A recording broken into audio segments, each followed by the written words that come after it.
الكريم. أما بعد فأعوذ بالله من الشيطان الرجيم. بسم الله الرحمن الرحيم.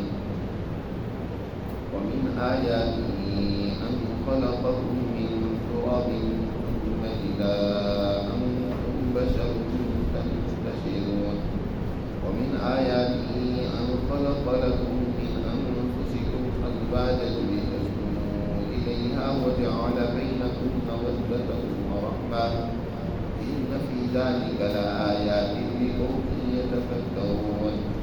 ومن آياته خلق السماوات والأرض واختلاف ألسنتكم وألوانكم إن في ذلك لآيات للعالمين. ومن آياته منامكم بالليل والنهار وابتغاؤكم من فضله إن في ذلك لآيات لقوم يسمعون.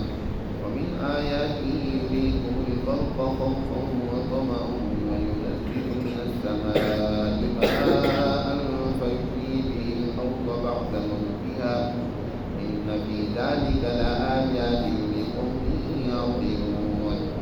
ومن آياته أن تقوم السماء والأرض بأمره ثم إذا دعاكم دعوة من الأرض إذا أنتم تخرجون.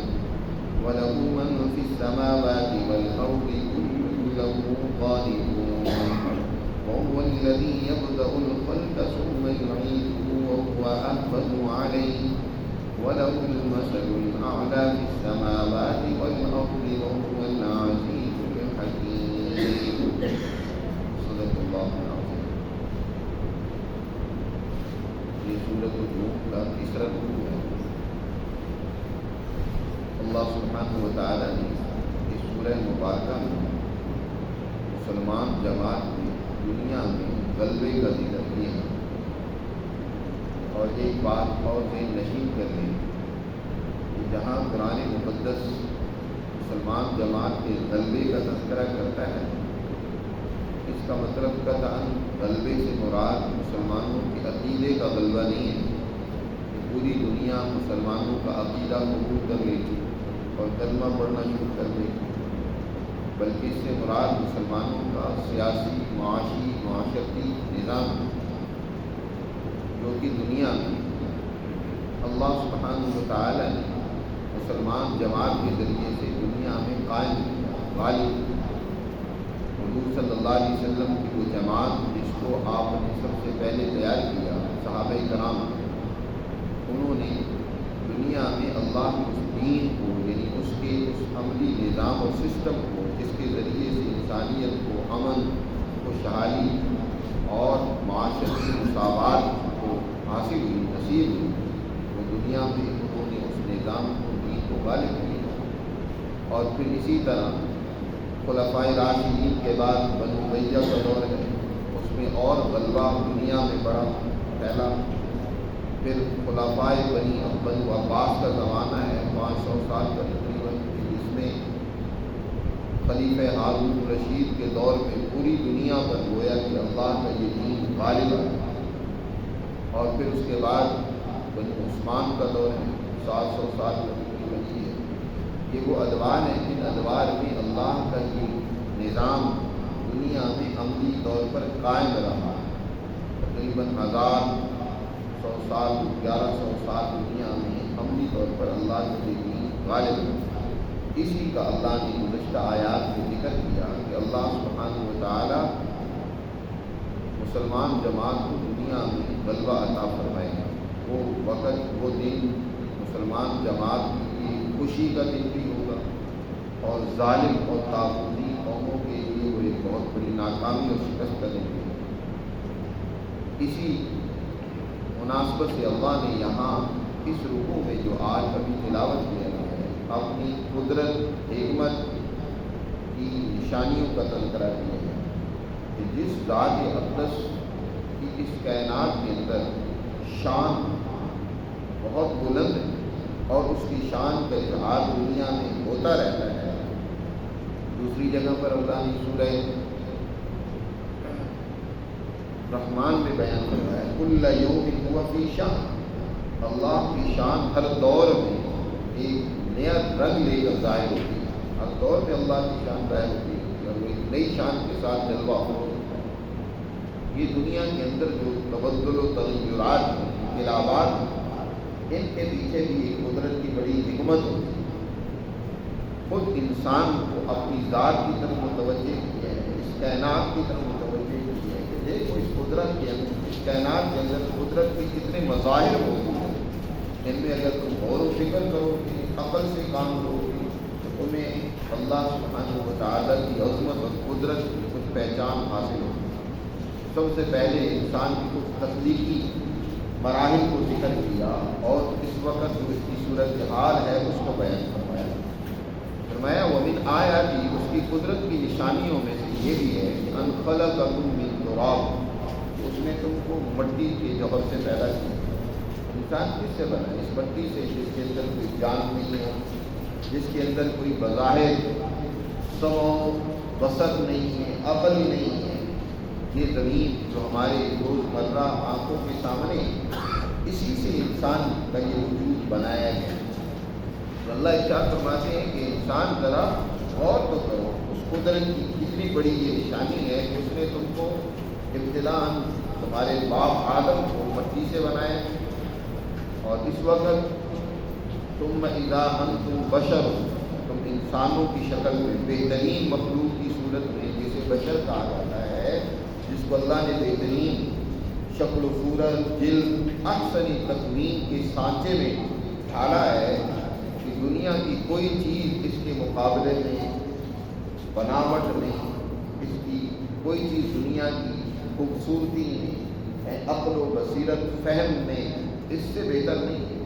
اور اس وقت تم انسان بن کر دنیا میں پھیلے ہوئے ہو، اذا انتم بشر تنتشرون، یہ بہت بڑی قدرت کی نشانی ہے۔ جب اس میں تم غور کرو گے، اپنی زندگیوں میں، انسانوں میں غور کرو گے، تمہیں قدرت کا ایک نظام اس کائنات میں پھیلا ہوا نظر آئے گا اور اس کی معرفت تمہیں نصیب ہوگی۔ وَمِنْ آیَاتِهِ أَنْ خَلَقَ لَكُم مِّنْ أَنفُسِكُمْ أَزْوَاجًا، اور اس کی قدرت کی ایک اور نشانی دیکھو، اس انسان پر دنیا میں بڑی مشکلات بھی ہیں، پریشانیاں بھی آتی ہیں، تکلیفیں بھی جھیلنی پڑتی ہیں، مایوسیوں سے اس کو بڑا گزرنا پڑتا ہے، لیکن اللہ نے اس کو سہارا دینے کے لیے، دل لبھانے کے لیے، اس کا مددگار، اس کی جنس سے اللہ نے پیدا فرما دیا۔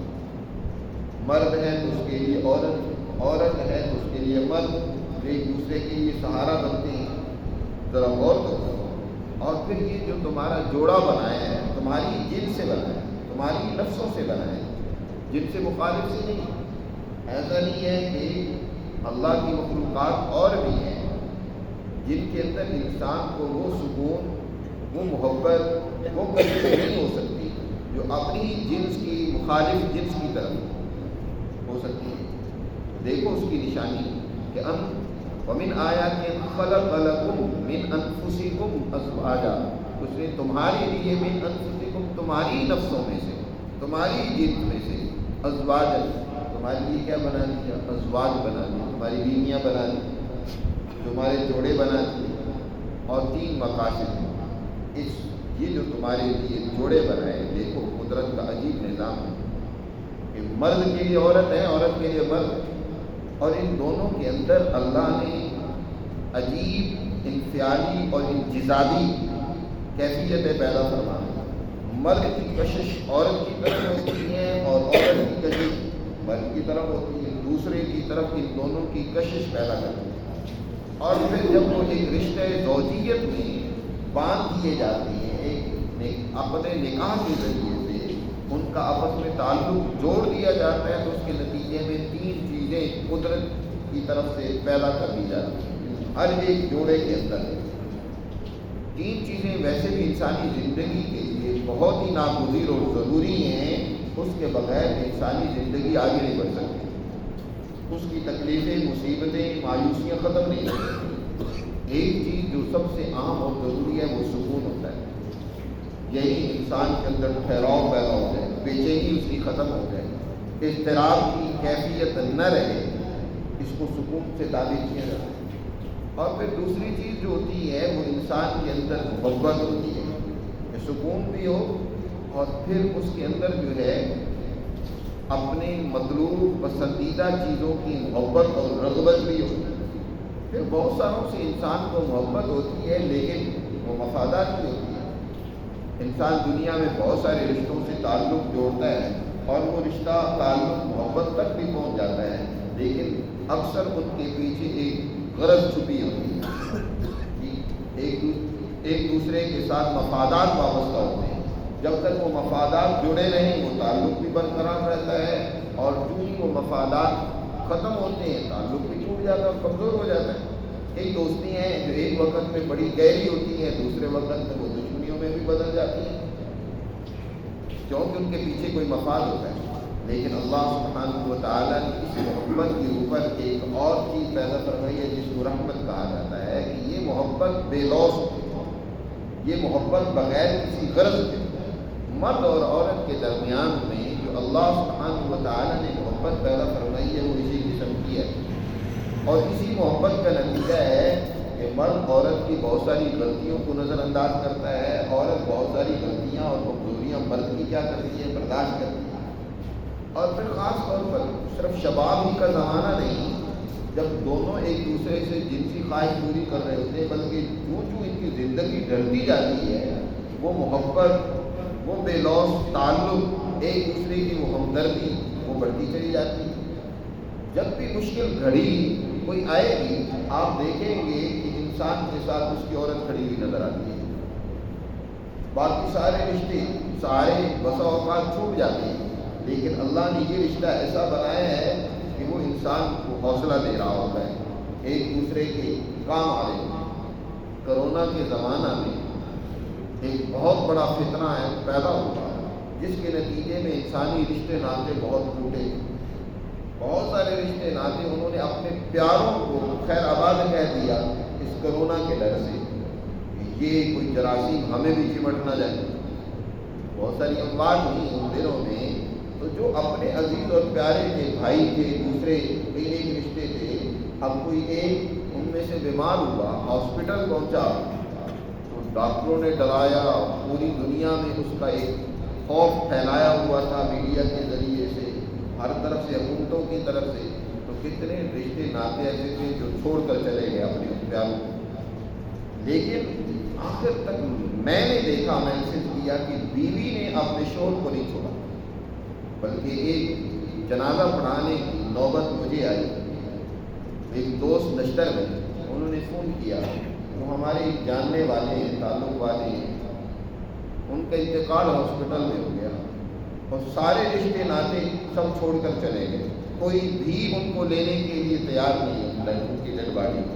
ان کی ایک عورت ہے بیچاری، وہ ان کے ساتھ بیٹھی ہوئی ہے، انہوں نے ہمارے اس تعلق کی بنیاد پر ہمیں کہا ہے کہ میرے میاں کو غسل دیا جائے، اس کا جنازہ پڑھا جائے، اس کی تدفین کی جائے، میں اس طرح بے یار و مددگار اس کو نہیں چھوڑ سکتا۔ مجھے انہوں نے کہا، ہم گئے، ان کا جنازہ پڑھا، تدفین کی، تو سوائے ایک عورت کے اس کے ساتھ کوئی بھی نہیں۔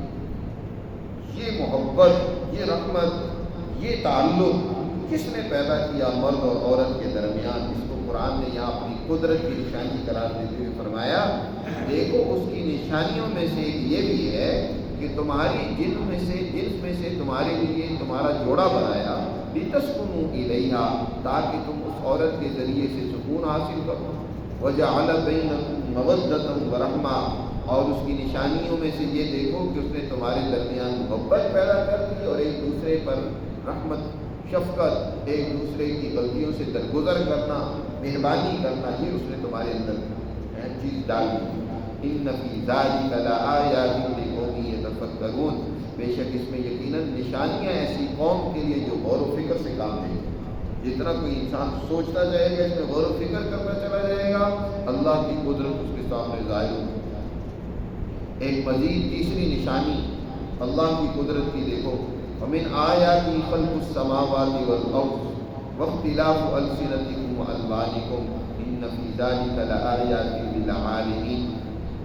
آسمان کی تخلیق کو دیکھو کہ کس قدر پوری وسعت کے ساتھ، بغیر کسی سکون کے اس کا خیمہ تمہارے سروں پر کھڑا ہے، اور زمین کی خلقت کو دیکھو، رات اور دن کی تبدیلی کو اور اختلاف کو دیکھو۔ جی یہ کبھی رات ہے تو کبھی دن ہے، ہر گھڑی، ہر لمحہ، ہر آنے والا دن انسان کے لیے اپنے اندر بڑی خیر و برکت رکھتا ہے، انسان کی زندگی میں ایک انقلاب پیدا کرتا ہے۔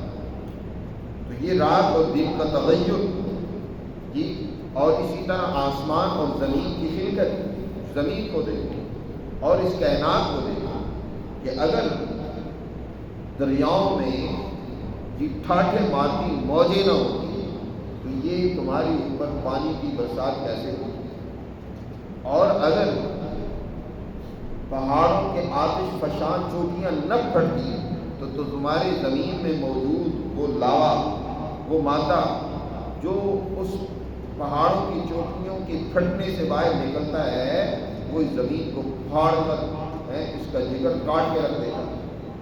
اگر کوئی کہے وہ مادہ پیدا ہی کیوں کیا گیا ہے، تو اگر یہ تم سوال کرتے ہو تو ذرا غور کرو کہ اگر زمین میں وہ مادہ نہ رکھا جاتا تو اس زمین کی نشو و نما کا سامان نہ ہوتا۔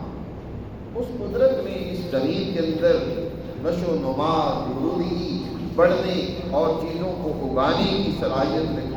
آسمانوں کو کس طرح تمہاری اوپر فضا میں معلق کر دیا، اس میں ذرا غور و فکر کرو۔ پھر یہ زمانوں کا، موسموں کا جو تغیر ہے، رات اور دن کی تبدیلی ہے، اس میں ذرا غور و فکر کرو۔ اور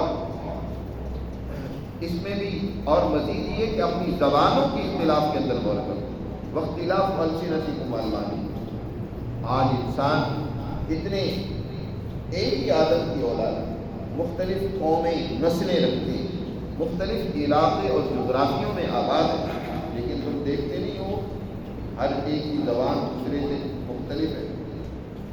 یہ مختلف زبانوں کا وجود میں آ جانا، رنگتوں کا پیدا ہو جانا، تم اس کائنات میں دیکھتے ہو کہ یہ رنگتیں ہیں، انسانوں کی رنگتیں، اس خود کائنات میں موجود بے شمار رنگ، یہ بھی قدرت کی بہت بڑی نشانی ہے۔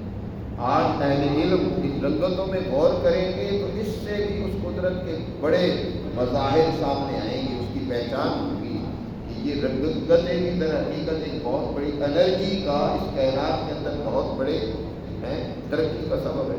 تو اس ذات نے دیکھو آسمان و زمین کو پیدا کیا، اس کی تخلیق کا یہ شاہکار ہے۔ اور اس طرح تمہاری زبانیں واختلاف السنتکم والوانکم مختلف ہیں، تمہاری رنگتیں مختلف ہیں۔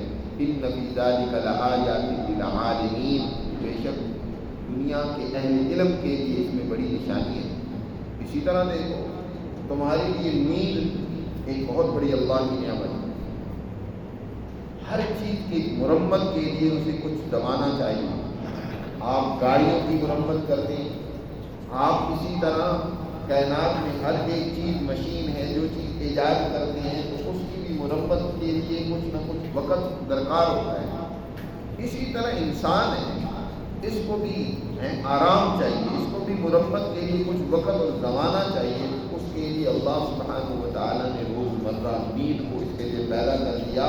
یہ نیند انسان کی مرمت کرتی ہے، انسان کی جسم کی وہ کمزوری، تکلیف، تھکان اس کو دور کرتی ہے۔ یہ نیند قدرت کا اتنا بڑا انعام اور عطیہ ہے۔ اور پھر اسی طرح دن بنایا، رات بنائی تاکہ تم آرام بھی کرو، کام کاج بھی کرو۔ دن کو تمہیں روشنی چاہیے ہے تو اب مالک نے خود تمہارے لیے بہترین روشنی کا، کام کاج کے لیے سورج کا انتظام کر دیا ہے کہ اس کی روشنی میں تم کماؤ، محنت کرو، کھیتی باڑی کرو اور دیگر صنعتیں لگاؤ، مزدوری کرو۔ رات کو تمہیں آرام کرنا ہے تو اللہ نے وہ بلب خود ہی بجھا دیا، جو سورج کی صورت میں اس نے بلب روشن کیا تھا، رات کو وہ خود ہی بلب بند کر دیتا ہے کہ لو اب سو جاؤ۔ ومن آیاتہ، اور اس قدرت، اس مالک کی قدرت کی نشانیوں میں سے منامکم، تمہارا سونا ہے رات میں اور دن میں، اور اسی طرح تمہارا اس کے فضل کو، رزق کو تلاش کرنا ہے۔ ان فی ذلک لآیات لقوم یسمعون، بے شک اس میں نشانیاں ہیں ایسی قوم کے لیے جو اللہ کے احکامات کو سنتی ہے اور ان میں غور و فکر کرتی ہے۔ ومن آیاتہ یریکم البرق خوفا وطمعا، مزید اس کی نشانیوں میں سے یہ دیکھو کہ وہ بجلی کو تمہارے اوپر یہ جو برسات اور بارش سے پہلے بجلی تمہاری اوپر چمکتی ہے، یہ بھی قدرت کا بہت بڑی نشانی ہے۔ اور جب یہ چمکتی ہے ایک طرف تو تمہیں ڈر اور خوف لگ جاتا ہے کہ یہ بجلی ہم پر گرے نہیں، اور پھر دوسری طرف تمہیں بڑی امید بھی ہوتی ہے کہ اب بجلی گرج رہی ہے، بادل آ گئے ہیں تو ضرور بارش ہوگی جو تمہاری بہت سی ضرورتیں پوری کرتی ہے، خاص طور پر کھیتی باڑی اور فصلوں کے لیے بہت ہی اللہ کی بڑی نعمت اور عطیہ ہوتی ہے۔ تو اس کی نشانیوں میں سے یہ ہے کہ وہ تمہیں بجلی دکھلاتا ہے، اور جس کے اندر تمہارے لیے خوف اور اطمینان کا، امید کا سامان ہوتا ہے۔ وَيُنَزِّلُ مِنَ السَّمَاءِ مَاءً، اور پھر آسمانوں سے پانی اتارتا ہے، اور پھر اس کے ذریعے سے مردہ اور بنجر اور خشک زمین کو زندہ کر دیتا ہے۔ إِنَّ فِي ذَلِكَ لَآيَاتٍ لِقَوْمٍ يَعْقِلُونَ، بے شک اس میں یقیناً نشانیاں ایسی قوم کے لیے جو عقل سے کام لے اور ان سے فائدہ اٹھائے، ان پانیوں سے فائدہ اٹھائے، اور اسی طرح اس زمین کے اندر اس کے نتیجے میں جو رویدگی کی صلاحیت پیدا ہوتی ہے اس سے فائدہ اٹھائے۔ وَمِنْ آيَاتِهِ أَن تَقُومَ السَّمَاءُ وَالْأَرْضُ بِأَمْرِهِ، اور اسی طرح اس کی نشانیوں میں سے آسمان و زمین، جس کو میں نے پہلے بیان کر دیا، ان کو اس نے پیدا کیا اور ان کو ایک بہترین نظام کے تحت قائم کر دیا۔ آسمان اپنی جگہ پر قائم، زمین اپنی جگہ پر ٹھہری ہوئی ہے۔ ثُمَّ إِذَا دَعَاكُمْ دَعْوَةً مِنَ الْأَرْضِ، پھر تم اسی زمین کے اندر دنیا سے چل کر دفن بھی ہو جاتے ہیں، تمہارے وجود کو چھپا دیا جاتا ہے، مرنے کے بعد تم کسی زمین کے اندر گاڑ بھی دیے جاتے ہو، لیکن ایک وقت آئے گا جس کو یوم القیامہ کہتے ہیں، وہ تمہیں پکارے گا، ہلموا الی الرحمن، اللہ فرمائے گا یا ایھا العظام البالیہ، اے پوشیدہ ہڈیوں اٹھو نکلو زمین سے اور رحمان کی طرف چلو۔ یہی زمین تمہارا محشر بن جائے گی، اور یہاں تم سب اکٹھے ہو کر اللہ کے دربار میں اس کے حضور میں کھڑے ہو گئے۔ آج اللہ نے خود ہی اس زمین کے اندر ضرورت کے تحت منصوبہ بندی کر رکھی ہے۔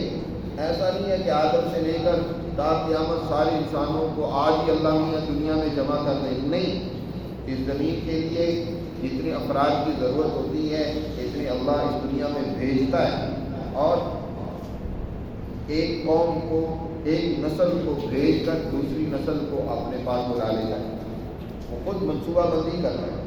انسانوں تمہیں خاندانی منصوبہ بندی کے چکروں میں پڑنے کی ضرورت نہیں ہے، تمہارا مالک بھی منصوبہ بندی کرتا ہے کہ کچھ کو وہ بلا لیتا ہے اپنے پاس، کچھ کو بھیج دیتا ہے، لیکن سب انسانوں کو ایک دن وہ جمع بھی کرے گا۔ سارے آدم علیہ السلام سے لے کر آخر انسان تک سب کے سب جو قبروں میں پڑی ہوئے بوسیدہ ہڈیوں کی صورت میں ہوں گے، ان کو بھی اللہ نکالے گا، اور ثم اذا دعاکم دعوة من الارض اذا انتم تخرجون، اسی وقت تم قبروں سے نکل کھڑے ہوں گے اور اللہ کی حضور تم حاضر ہو جاؤ۔ وَلَهُ مَنْ فِي السَّمَاوَاتِ وَالْأَرْضِ، اسی کی بادشاہت اور حکمرانی ہے آسمانوں میں بھی اور زمین میں بھی۔ لہذا مسلمان جماعت تمہاری پر بھی لازم ہے کہ اس زمین میں اللہ کی حکمرانی قائم کرو، اس کے احکامات کا نفاذ کرو، جو اس نے تمہیں قوانین دیے ہیں اس کے مطابق عمل کرو۔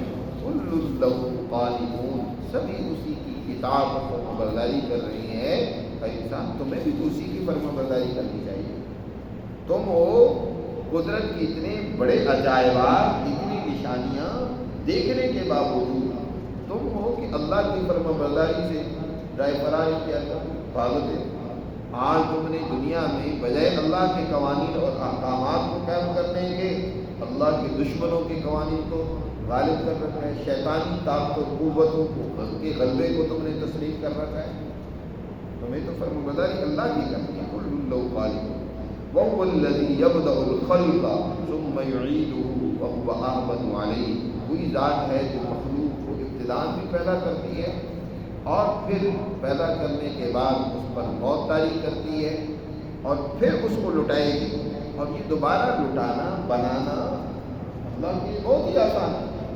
ایک دفعہ انسان کوئی چیز بنا لیتا ہے تو دوبارہ اس کی مثل بنانا اس کے لیے آسان ہوتا ہے۔ تو اللہ سبحانہ و تعالیٰ جس نے پہلی دفعہ اس انسان کو بنایا ہے، کیا دوبارہ وہ نہیں پیدا کر سکتا؟ وَهُوَ أَهْوَنُ عَلَيْهِ، یہ دوبارہ بنانا تو اس کے لیے بہت ہی آسان ہے۔ وَلَهُ الْمَثَلُ الْأَعْلَىٰ فِي السَّمَاوَاتِ والارض، اسی کی شان بلند تر ہے، اس کی صفات کمال عظیم تر ہیں جو آسمانوں میں بھی ہیں اور زمین میں بھی، اور اس کی شان کا اظہار اس کائنات میں ہوتا رہتا ہے۔ وہ العزیز الحکیم، اور وہی غالب ہے، اور وہ اپنی جماعت کو جو اس کی تابع داری کرتی ہے، فرما برداری کرتی ہے، اسے دنیا میں غلبہ عطا کرتی ہے۔ اور وہ حکیم ہے، دانائی اور حکمت کا مالک ہے، لہٰذا وہ ایسی جماعت کو حکمت اور دانائی سکھائے گا، قرآن جیسے ان کی صورت میں بہترین احکامات عطا کرے گا، جو جماعت اس کو ماننے والی ہوگی، اس کی فرما برداری کرنے والی ہوگی۔ وہ العزیز الحکیم۔ تو اللہ سبحانہ و تعالیٰ نے اس رکوع میں اپنی حکمت اور قدرت کی نشانیوں کو بیان کر کے انسان کو اپنے غور و فکر کرنے اور اللہ کے احکامات، اللہ سبحانہ و تعالیٰ کے ان قوانین کو سمجھنے، ان پر عمل کرنے اور ان کو معاشروں میں نافذ کرنے کا حکم دیا ہے۔ اللہ ہمیں اس پر عمل کرنے کی توفیق